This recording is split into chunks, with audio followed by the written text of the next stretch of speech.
Welcome to math class where math makes sense. Welcome to math class where math's our friend.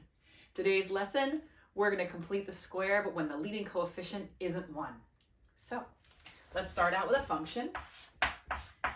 Let's give ourselves a leading coefficient of 2.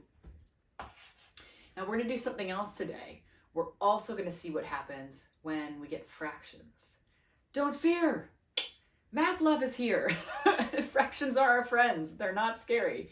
We just got to make sure we know how to use them.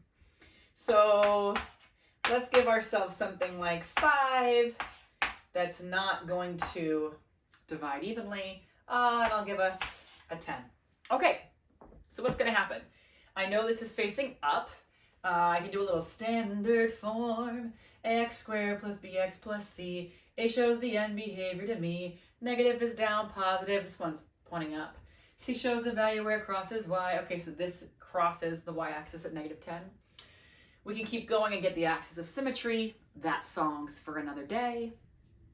But for this, for vertex form, I need a first. First you factor out the a to find your square the easy way. Vertex form. Vertex form. Okay, we're going to factor out that 2.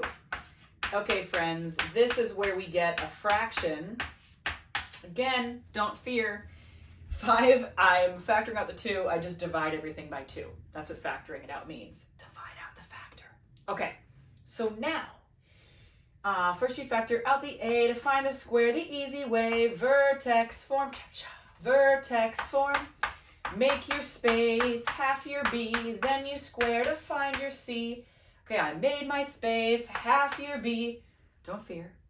5 halves, half of that. So 5 halves times a half. I can do it on the side. We'll do a little side note. For my friends that are afraid of fractions, a little side note. 5 halves times a half, it's just 5/4. And think about it, if I've got halves and I want to half them, I get quarters, okay? I'm gonna half my b, then I square to find my c. Okay, square to find your c. Squaring this, square the top, square the bottom. 5/4 times 5/4. It's 25/16. No big deal. Okay, half your b, then you square to find your c. Put your fancy 0 there. First 3 terms, complete the square. Okay. Now notice, you see how I put like brackets here? I used brackets instead of parentheses just to keep things a little cleaner for me so that it doesn't get so messy looking when I've got these nested parentheses that are coming up next. So what happens next is I'm now going to have my completed square. It's the x. Remember this little number I put down here when I half my b? That is what I use in my factored perfect square trinomial. These first 3 terms complete the square. This is that perfect square trinomial right there, nice and factored. Clean up the back. Okay, now we need to do a little fraction arithmetic. Have no fear, math love is here. Okay, I got 25/16.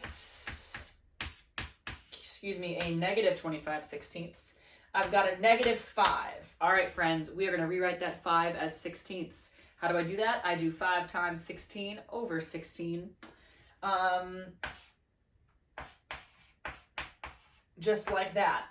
I like to say we're multiplying by a fancy 1, just like we added a fancy 0 over here. We're really adding 0. We're really multiplying by a fancy 1. This is the additive identity, not a problem. This is the multiplicative identity, not a problem. All right, so I get my negative 25/16. I'm going to get negative, let's see here, 5 times 16. I did not prep this ahead of time. Let's do it in my head. 5 times 16, that's 5 times 10, that's 50. 5 times 6 is 30.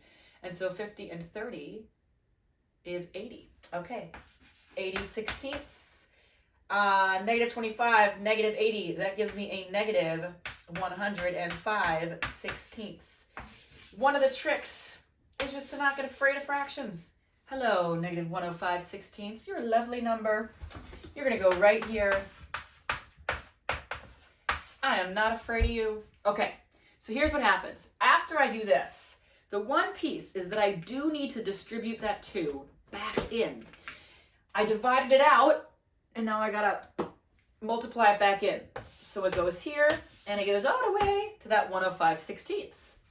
The cool part is that all that's going to happen here is I'm going to get 2 times my x plus 5/4 quantity squared minus, hey, 2 times that, the 2 and the 16 divide, right? And I get 105/8. 16 divided by 2. Okay, so that's easy enough. This is my vertex form. Vertex form. Okay, now let's go ahead and read that vertex form. That's the next step. So we can think about what this graph would look like. I could go through from here and I could solve it. Now we see a stretch of A, so it's a vertical stretch of 2. Opposite of H and K, so the vertex is at -5/4, comma, -105/8. That vertical stretch of 2, remember, just makes it skinnier. So if here's my parabola, vertically stretch it by 2. So instead of going over 1 up 1 and over 2 up 4, we're going over 1 up 2 and over 2 up 8 and over 3 up, not 9, but 18. Those y's get multiplied by 2. Okay, 2 times that, we're going to put that right up here before we go ahead and solve for those zeros. I'm going to say 2 times the quantity of x plus 5/4 quantity squared minus the 105/8. Okay. Y'all want to find x-intercepts. Make it equal 0 next. Vertex form. Vertex form. We're gonna subtract the k. You got to do that subtraction first. Shove that friend to the other side. Divide by a. Ooh, now we're going to divide by the a. Divide by that 2. Remember, if I'm dividing by 2, I'm really multiplying by a half. So I did that in one step. Subtract the k, divide by a. I isolate the quantity. This gives me 105 over, it's over 16ths again. Right. You know, if I hadn't distributed the 2 back in, I could have just divided it out right then, and that's where I get that 105/16. I did distribute it back in so that I could think about my vertex. The vertex is at -105/8, not 105/16. Okay. Cool. We are going to subtract the k, divide by 8, isolate the quantity, take the root of both sides, plus and minus are the signs. When I take that root, 105 is not a perfect square, but 16 is. You can distribute the root. You're going to get plus or minus root 105 all over 4. 105 does not have any perfect square factors in it. Let's think. If I divide by 5, I am getting 21, because the 5 times 20 gives me 100. Yeah, 21 and 5. 21 has 3 and 7. So yeah, 3 7 times 5. 3 times 7 times 5 is the 105. No perfect square factors in there. Okay, and this gives me the x plus 5/4. Subtract that 5/4. Now you just solve for x, and that's it. Math is the best. I get my -5/4 plus or minus my root 105 over 4. Those are my x values. That's supposed to be a 5, friends. Okay, these are my solutions. Now remember what we talked about in the first vertex form lesson. We've got -5/4 as my x value of my vertex. That's that axis of symmetry. From the beginning of standard form, you could understand that it's opposite b over 2a is that axis of symmetry. Opposite b, -5, over 2a over 4. -5/4, if you get it from standard form, with -b over 2a. If you get it from your vertex form, right there, that is the axis of symmetry. And so we're going to add and subtract root 105 over 4. And that's going to give us our lovely x-intercepts. And it always should make sense, right? Get the axis of symmetry plus or minus something. when we have real zeros, the real zeros should make sense. Okay, everybody? Math love, till the next time I see ya.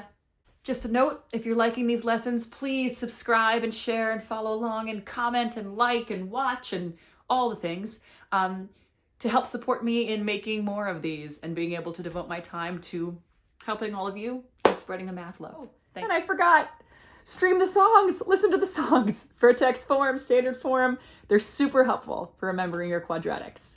Math love.